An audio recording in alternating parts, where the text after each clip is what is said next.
ngayon guys, maglilinis tayo ng bahay dahil aalis tayo ngayong May. And ito guys, ito. Yung pinipinsan ko ay aalis ka na. May ano ka? May 3 sila aalis. So kami, May 19. May 19 kasi yung flight namin guys. So ayan yung mga gagamitin namin bag. Hindi ko lang alam kung nasa yung maleta. So, napakakalat ng bahay. Ayan. O, napakadaming hugasin, no? Napakakalat, guys. Ito yan, no? O. Yan. Yan. So, ngayon, mga pala, guys. So, may pinapamigay ako, guys, na pambata. So, ito nga pala yun. Hindi to sira, guys. Promise. Huwag kayo mo.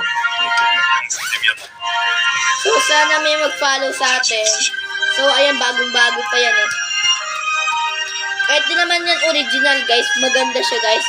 Napakatibay niya, guys. 2023 pa lang na sa akin na to. Tama, oh. Kahit gas-gas na yan, guys, oh. Ay, wala pa pala siyang gas-gas. Tignan nyo. No? Tignan nyo, guys. Ang tagal na sa atin to, oh. So, pakinggan mo yung tunog. O, diba? Tapos napakaganda pa guys nito. Oh, quality guys talaga. So, kayo na lang talaga. Magsabi na lang kayo. Makikita ko naman sa Facebook nyo guys. Kung nakashare kayo at nakafollow at likes. Sana nakafollow kayo para mabigay ko sa inyo to. And mga be, ayaw nyo nga mabe. So, dahil aalis kami, hindi naman to namin madadala doon dahil baka maiwan ko lang doon. Pupunta ako sa inyo guys pag may followers na ako dito sa Amaya. So, saan ba kayo nakatira guys? Dito lang kami sa Amaya, sa Vista Acacia guys, sa likod ng La Vista. Ayan o.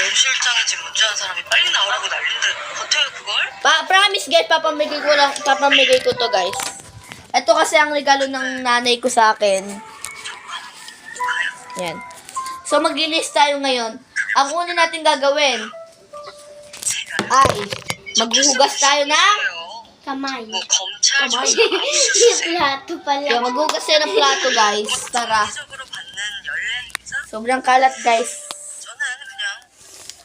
So, tara. Ano, tada? Ay, grabe guys talaga, oh. 당장은 어쩌지 못할 게다. 후배님 잡으려다 낙발 잡으면 Alam mo yun. 일이